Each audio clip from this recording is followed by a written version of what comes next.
Naganya mugan sanga bisa baba sanfɛ Mali fantan nani bɛɛ lajɛlen na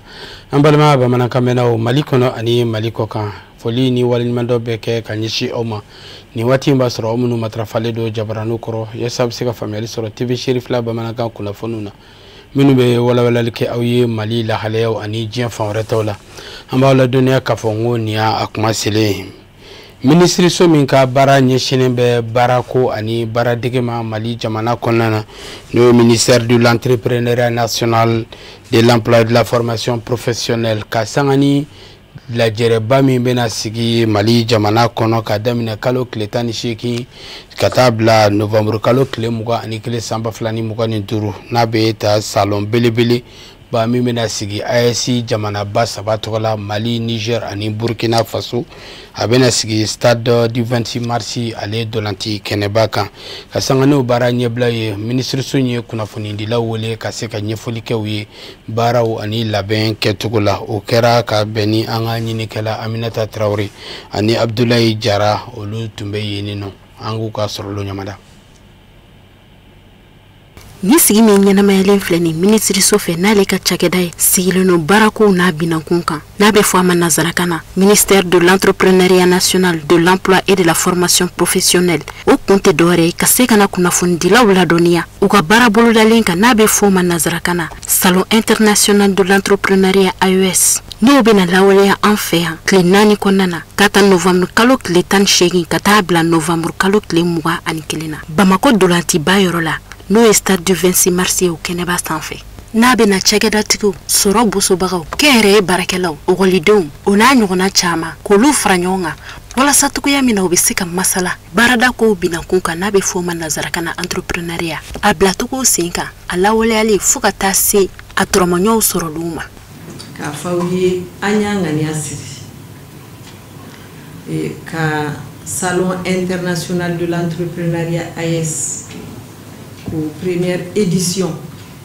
pour organiser yanno Mali kono anye AES jamanaw be invité Burkina ni Niger ni ala sona ubena o ministre ubena aywa entrepreneur fana bena anu ka partenaire wero munu be ka keneka donc anye jamana wero fana tel que Maroc ube delika yanga ko bela nous invité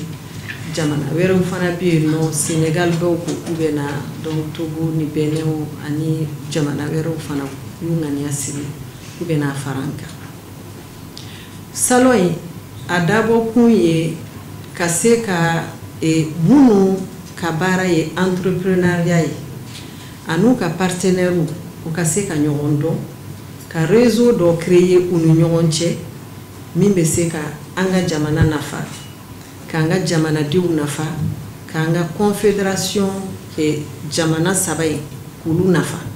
ni salon international de l'entrepreneuriat AES na akilina bora ministre sofe minga chanya silendo barada ko binankun kan laɲini banani bala no yaka objectif yi kele aw joyoro bade bala kuna foli di drontere mais aw yara be se ka faranka parce que fana ye aw dama entrepreneur doy maison de presse no journal no minte baradi mo kile fula sabama selon la taille donc aw fana ye entrepreneur doy flana aw yere jamana dindo aw be baramina a joyoro bade be jamana basilila ana yera ka baraka se ka kodon mimba kono aw joyora ba bula donc point fana kelen be no dunaw de be na fi donc an b'a fait vraiment Mali donen be ni mi an ga bolo fara ɲɔgɔn kan dunaw kana u ka koye u be se ka taa ni mi munu fana be na u nana munu sɔrɔ yan no an ga se ka ulu bolo do ɲɔgɔn na walisa bɛɛ ka se ka nafa sɔrɔ donc Anya Angania Siri, Nina Fana, président de la transition, mi confédération des pays de l'AES au président général d'armée Assimi Goïta, où il a décrété que Nina y donc on y secoue et sans. Donc n'aw y'a jateminɛ ka taa sisan na an bɛ fɛn fɛn kɛ an b'a ye a lajɛ k'u fana don a kow la an ka dumuniw fɛ an ka fini dontaw fɛ an'an ka fɛnw caman kɔnɔ donc o ye fɛn dɔ ye bon jamanakuntigi yɛrɛ ani premier ministre vraiment u y'a ni jɔyɔrɔba de di entrepreneuriat ni formation professionnelle ani emploi parce que u bɛɛ bɛ ɲɔgɔn kɔnɔ jɔyɔrɔba de b'u ka priorité de don parmi les priorités donc a baara to a bɛ se ka ɲɛ cogo min an ka département de kan k'o sigi sen kan donc n tun b'a fɛ vraiment aw ka fara an kan ka se ka nin ko in kɛ ko belebeleba fɔlɔ ye walasa ka se ka si sɔrɔ a ka kɛ malidenw ta don n bɛ deli k'a fɔ mɔgɔw bɛ yan nɔ an kɔni y'a ŋaniya ta an t'a fɛ a ka da nin ma Ministre mi ka ca ɲɛsilen don baarada kow binankun kan a ka laseliw kɔnɔna na a y'a yira k'a fɔ ko maa 5,000 de kɔnɔnen don nin salon in na an b'aw ladɔnniya k'a fɔ ko tasibila kun kɛra ka ɲɛsi an ka furuw ma minnu nin tora fasoko la kɛrɛnkɛrɛnnenya la nin wagati in na ɲiningali ni jaabilu o de kɛra ka nin sigi in kuncɛ kunnafoni nasira wɛrɛw fɛ an bɛ taa Kulikoro mara kɔnɔna na ka sanga ni Monsieur Amidou Konate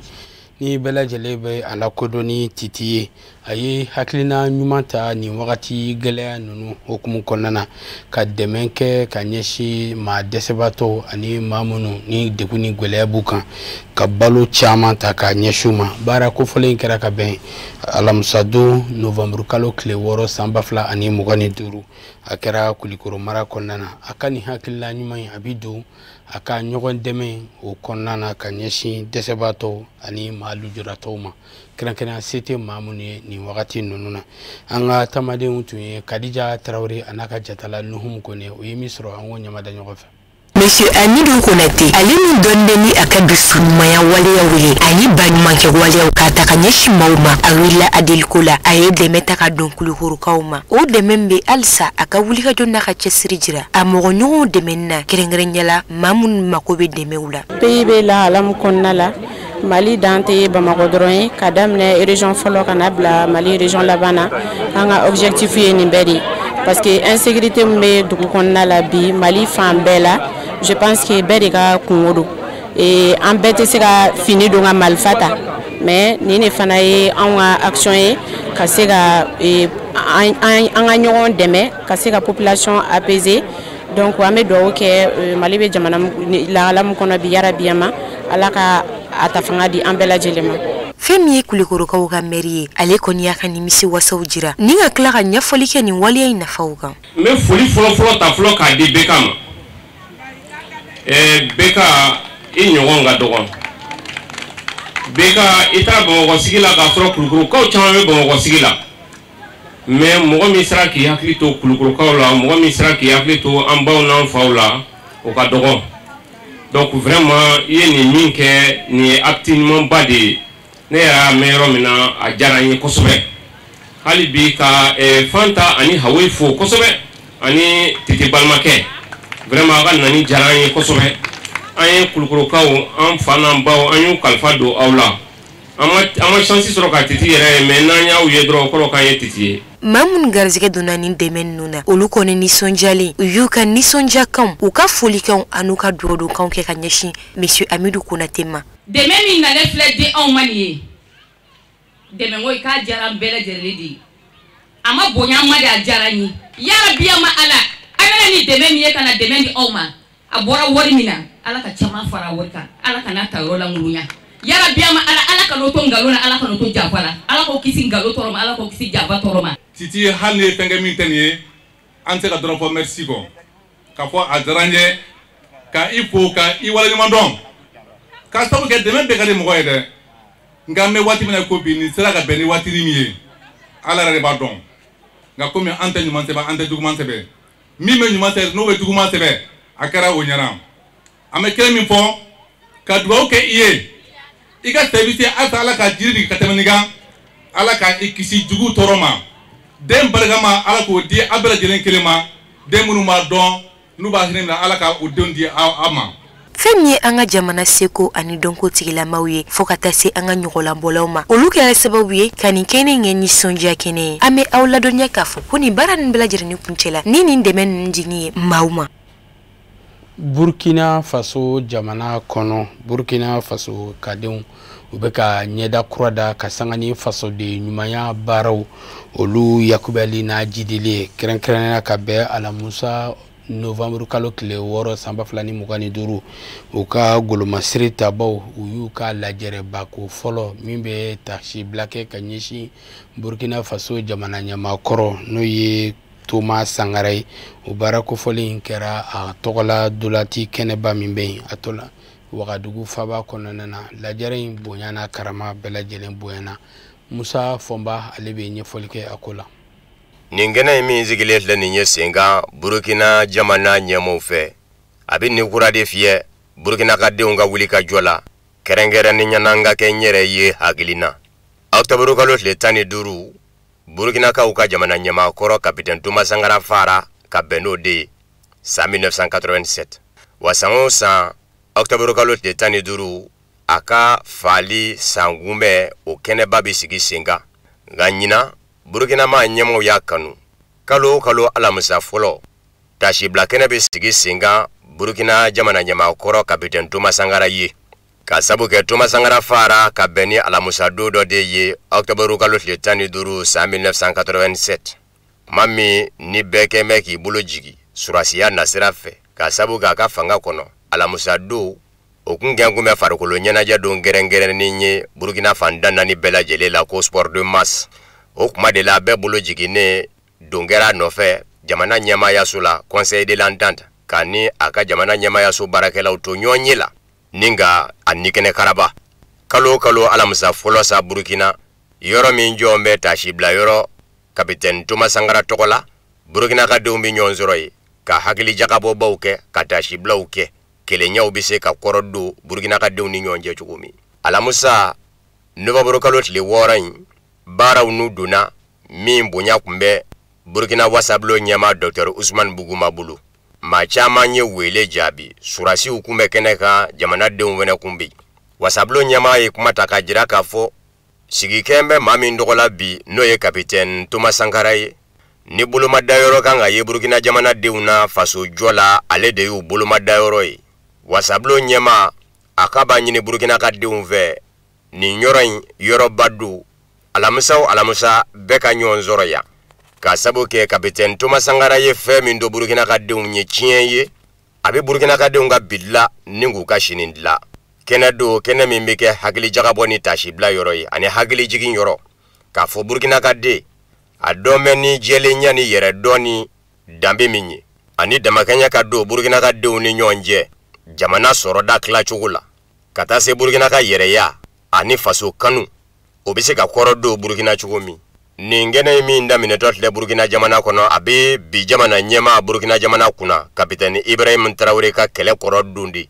kalo kalo Burkina jamana denw sinsinnen capitaine Thomas Sankara kan capitaine Thomas Sankara min kɛra cɛfarin ye n'a ma yira Burkina ka jɔnyajuru tigɛli la ka bɔ a sen la ani Burkina ka denw ka yɛrɛ dɔ jamana ɲɛmɔgɔw b'a fɛ Burkina ka den bɛɛ k'i yɛrɛ ye o mina de kɔnɔ ka sanga ni kuma ye kuma min ni jamana ɲɛmɔgɔw bɛ k'u kɔ da lakanabaliya la ni ka sɔrɔ siraw yiriwacogo fɛnɛ ɲini Memorial Thomas Sankara ni o ye taasi bila yɔrɔ ye capitaine Thomas Sankara tɔgɔ la yɔrɔ do ladamu yɔrɔ fasoden ɲumanya nasira fɛ o de y'a to surasiw ka buru fiyɛw an'u ka dɔnkiliw jiri feerew minnu fɛnɛ bɛ da taasi bila ye ka ɲɛsin Thomas Sankara mɔ ani sanga kelen dadenw ka taa se jamana ɲɛmɔgɔw ka dakuruɲɛw mɔ olu caman yera kɛnɛ kan Thomas Sankara fali ni bi cɛ a bɛ ɲini ka san 40 sɔrɔ nka hali sini Burkina ka den bolo farafin den bolo farafina kunnawolo den de kun ye Thomas Sankara ye maa caman bolo Burkina ani farafina ni ko jɛlenya danaya i kun b'o sɔrɔ capitaine Thomas Sankara la wa farafin den yɛrɛ danbe ani farafin den tɛ maafɛmaaya fɛ nin bɛɛ kun gɛn kun bɛ ka ɲɔgɔn sɔrɔ capitaine Thomas Sankara la k'a tɔgɔla yɔrɔ in da k'o kɛ o hakilina doni ye bala Burkina jamana ɲɛmɔgɔw b'a fɛ ka kunungo maa min kun bɛ wele k'a to fanga na ko fandanw ka capitaine k'a ka hakilinaw kɛ u sɛmɛnjiriba ye jamana jɔ la Senegal kaw fenino Senegal jamana ka sangani jien selikanani Nations Unies tomba ka bolofara minyeshine be musaka koma no e Fonds monétaire international mondial FMI où ye adira kafo Senegal jamana ambe domine ko bi sefa war milliard dollar war milliard wolonvla o de jurube Senegal jamana la ni waliya ale sementiara ni lajere sobain no e warbon bain ama nyemo fe ka nyeshi Senegal jamana ma ka jira kafo ko Senegal marabaw ko uye femie dollar war milliard wolonvla uyo ta jurula ni warbu in konnana o barako folin o dangane mali jamana kono dum akuma chaira kosobe yesa nga sika famel basro akola karamogo Musa Famba ale nyayini ke akola Jenselgenani tomba Nations Unies bolofara me nyeshime gien nafolo ku mo ko Fonds monétaire international FMI atama de dobe Senegal jamana kono mi nyakumbe Edouard Gimayel bulu akajabi bole segasegeli kwele ko Senegal juruka sa 2019 ni sa 2024 che Macky Sall ga fanga pma aye Senegal jamana de chama mbo idabuluka ka saboke jurumi ndogo ngume Senegal jamana fe jurutale la Jenselgenani warsoba Fonds monétaire international FMI bulu abita dollar wari miliyari wolonvla na sifa wari la obibe miliyari banani ni keme flani bidurumo o jurumi mboile leninye abi Senegal jamana sanve kiri blumba Cour suprême ka nafoloko segasegeli bolo faraka segasegeli de semendia no ye Cour des comptes okunya jira sa 2025 février kalola kafo jurumi ndogo lebe Senegal jamana la ni ya juru jatemine ni Senegal jamana ere mume bela jele soroi uko soro mi mako produit intérieur brut o kora Senegal jamana ere bi jigida nafolo minga Senegal jamana kono ko juru imbi jo ni Senegal jamana ere soroi no e produit intérieur brut abarata Macky Sall ga fanga ale kungengume ka jira ka fo ni ye jamana soro ni juru jatemine ko danvara be bisaba nyona danvara be ko juru teteme keme sara la bi wolonvlanga ni juru min dogole le ni nye fanga koro fe Senegal jamana kono aye cheni do Senegal jamana kun ka sabuke Senegal jamana ma nyama kurawu Basiru Diomaye Faye ni Ousmane Sonko mago jongu me juru kurala Fonds monétaire international FMI bulu umaseka juru inzoro ka sabuke wari mi ndira umo kun volola fanga koro ka pma a juru be malasegi umo FMI ko katise ka juru were do Senegal jamana na ko fo korale tayoro kaddo o na manye ka fatna nya segasegeli kosa Fonds monétaire international FMI ma nyama ko jamana nyama ka to yoruku ka segasegeli kala o blaka na Senegal jamana kono segasegeli la o segasegeli jabi de bole le ni nyebi ka koyin abi de gunze Senegal jamana mo kerengere ni nyana Senegal jamana erebi labara ni musaka minye sa kono no e budget o temene ko jurumani ndigu minu me Senegal jamana la dana ya batise ka ye ani uninyo njebli ka sabuke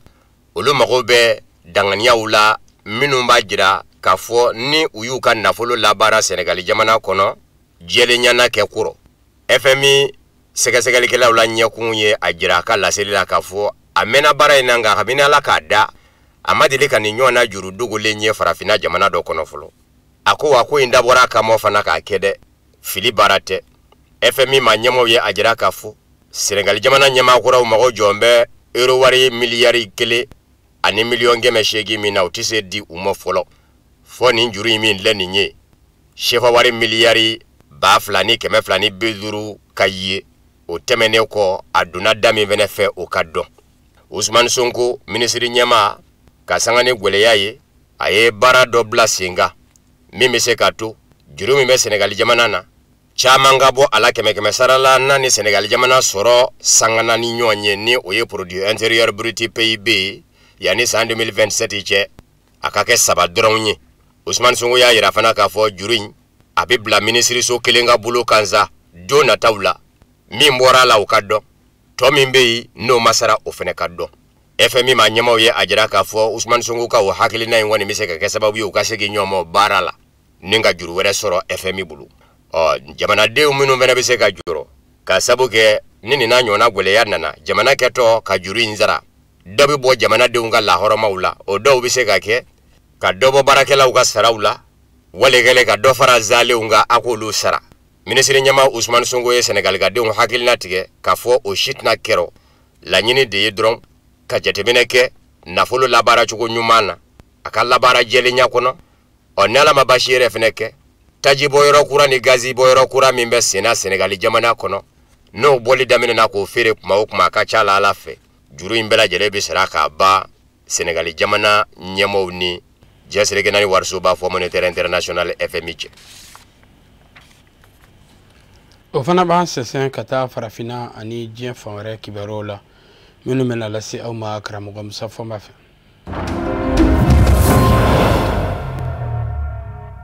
Libikaw ka jamana ɲɛma Muammar Gaddafi min gundona san 2011 Diɲɛ Seleke Naani setigi jamanaw fɛ ka Ameriki jamana ɲɛma Barack Obama to a ɲɛkun na ani Nicolas Sarkozy Faransi jamana ɲɛma a denkɛ Hannibal Gaddafi min minɛnkun bɛ Liban jamana ɲɛmaw fɛ kabini san 2015 a labilara ka bɔ kaso la Liban jamana ɲɛmaw fɛ kunnafoni di siraka fɔla Liban kɔnɔ min bɛ wele ko Lebanon 24.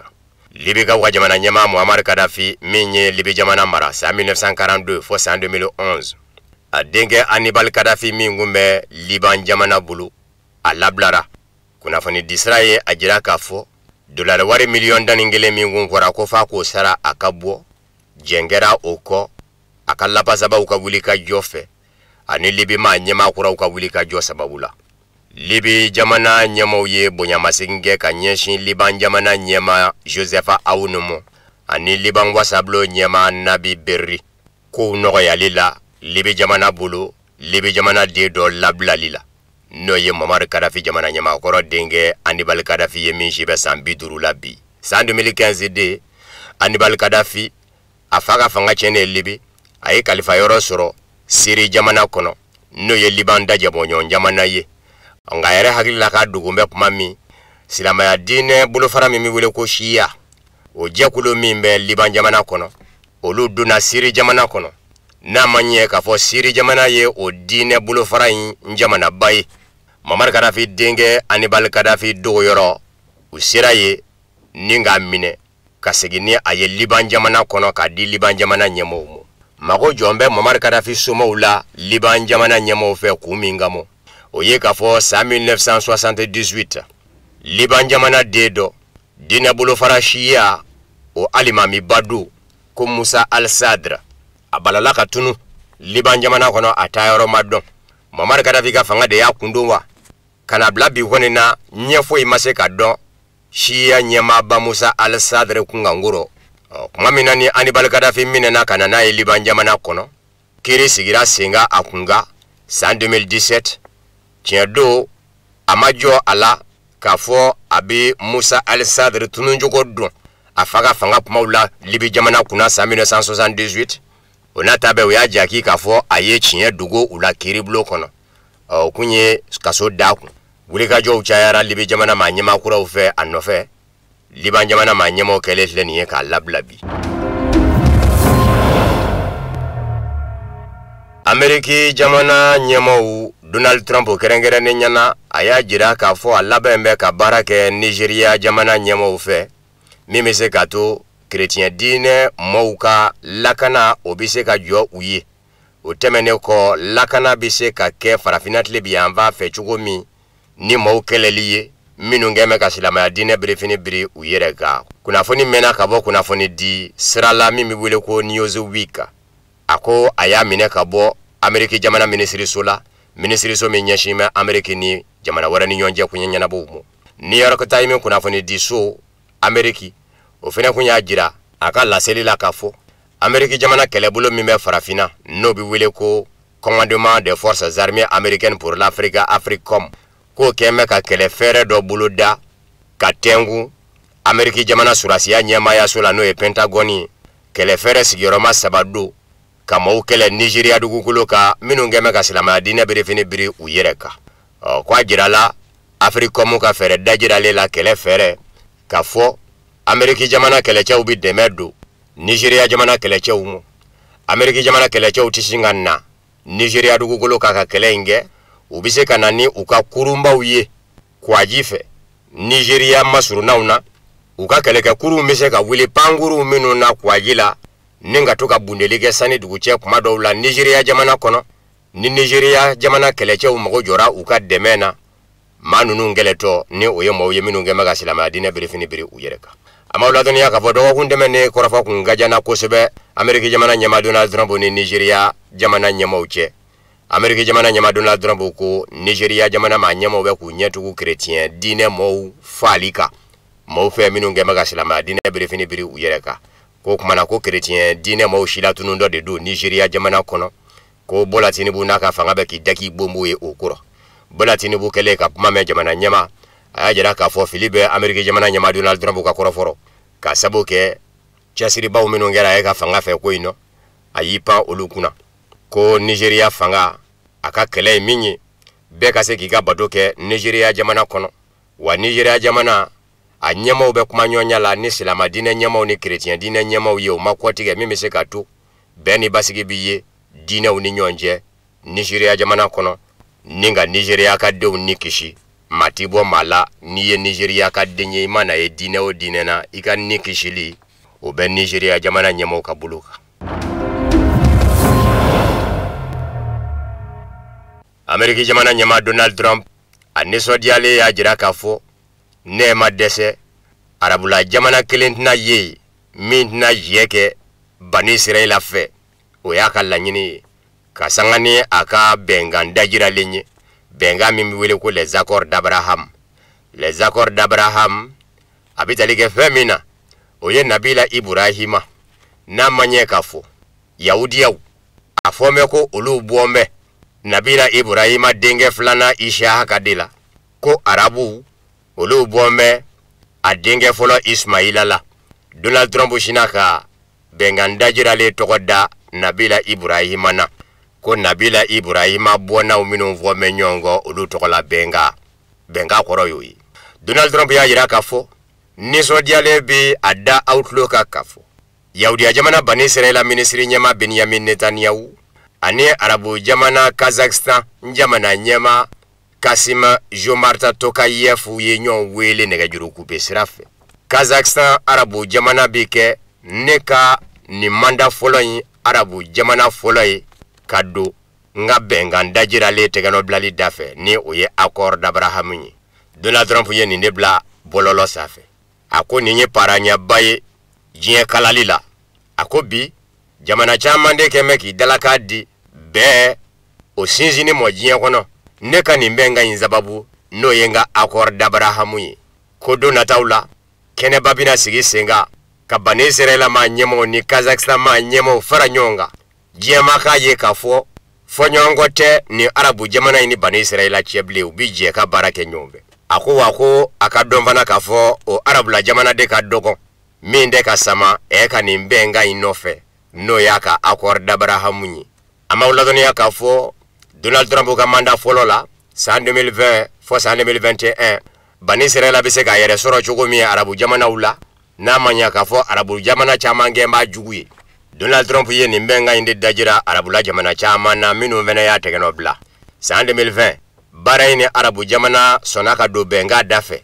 Donald Trump bolo Émirats Arabes Unis ni Maroc san 2021 san min dara o ka olu fɛnɛ sɔnna ka don bɛnkan tɛgɛnɔbilali da fɛ Donald Trump bolo Sudan jamana o fɛnɛ ye tɛgɛnɔbila kɛ bɛnkan sɛbɛn la Donald Trump bolo ka don bɛnkan da fɛ yanni nin bɛnkan in kun ka dajira Donald Trump fɛ arabula jamanaw na Bani Israɛl ni arabu jamanaw minnu kun bɛ jɛla jamana fila dɔrɔn kun don Misira jamana Egypte o min y'a sigi ɲɔgɔn ye tɛgɛnɔbila kɛra bɛnkan sɛbɛn la n'o cɛ san 1979 ani Jordani n'o ye Bani Israɛl sigi ɲɔgɔn jamana fɛnɛ ye tɛgɛnɔbila kɛra bɛnkan sɛbɛn la a n'o cɛ san 1994 nin jamana fila dɔrɔn de n'a kun bɛ jɛla diɲɛ arabu jamanaw la Amerikikaw ka sanfɛ wasabilo sen na fangasinamatɔ wasaden dɔw kun sera ni sariya se dɔ ye a kɔnɔ k'a k'a lajɛ k'a don bala ka Donald Trump bali Venezuela jamana bonni na ka sabu kɛ Donald Trump a da yɛrɛ ka tugu a ɲɛsin bɛ Venezuela jamana mɔ a kɛn bɛ sababu ye ka Venezuela jamana ɲɛmaa Nicolas Maduro yɛrɛ jɔrɔ f'a bɛ k'i sennɔ caya dɛmɛyɔrɔ ɲini na eresilanw ni Chiniw ni yɔrɔ wɛrɛw la fanga sinamato wasade minunye anyini sena wasablo kono ko dongake Ameriki jamana nyama Donald Trump ni Venezuela buniche ukalla nyine maseka ke ka sabuge sena wasablo kono wasade famba yi banamini unu hakilinachi korafo mena kabo se Spain kuna funi disrafe ale rep me wasablo kono kadi aka jabarani na dirikiti man kongre noye wasablo flau farale nyonga chambre de représentants ni Sénat ujera ka fo ata kumbo ukafo kubi Donald Trump bali Venezuela bonina ka sabuke jiemadi Donald Trump mo ufe ni Ameriki jamana manye dongo kelelo abi jien nyine ni wasablo fla de bulo ufarale nyonga kake kongre o fanji make ka fo Venezuela bondodu ko kuma ata kumbo ko tege korota kake ka haklina imbali alamusa November kalotli woran CNN kuna foni diso ye ajira kafo aye dangani ya usoro Donald Trump ka jamana nyama ya sokono kafo ministry so minyeshi mekiri kumu obeka wilika joke abise ka sena wasablo lamunumunu njugomi akana do kono ka jien nyini ofe ka Venezuela bu ko bara dimbe kiri ko ministry somo o ka nyini sharia kono kuna foni do fene ajira kafo Donald Trump ka jamana nyama ya sokono kerengerani na ministry minyeshi me Amerika ni jamana warani nyonja kwenye na bo mo ni oye Marco Rubio ye oni surasi ya nyema ya so nyema ba Peter etc kukunya jira araba wasadeuna lajado sembe kuna foni dilama ye laje mingeleka na kera barako no ko wiklu ko Donald Trump kende ka fere fo e blasinga abise gi sinzi Amerika sharia ka ni fere minyi ka do Venezuela kono ka Venezuela kele kunga kube ka bara minge uyeru ya ye ka fo o message nyini mo Ameriki jamana wasablo deumbulu bawo obe Venezuela koka kwa jika na keledu uyeru sigambe kurumba uminu nani olu yodrogu jago kurunye ube kolu debu kwa jika hali naka suru Venezuela la abe kwa jideka ate Venezuela jamana kona maula dunia kafo kabini September kalo daminena Donald Trump ye osusuli cha mange kanyeshin kurumba nunumu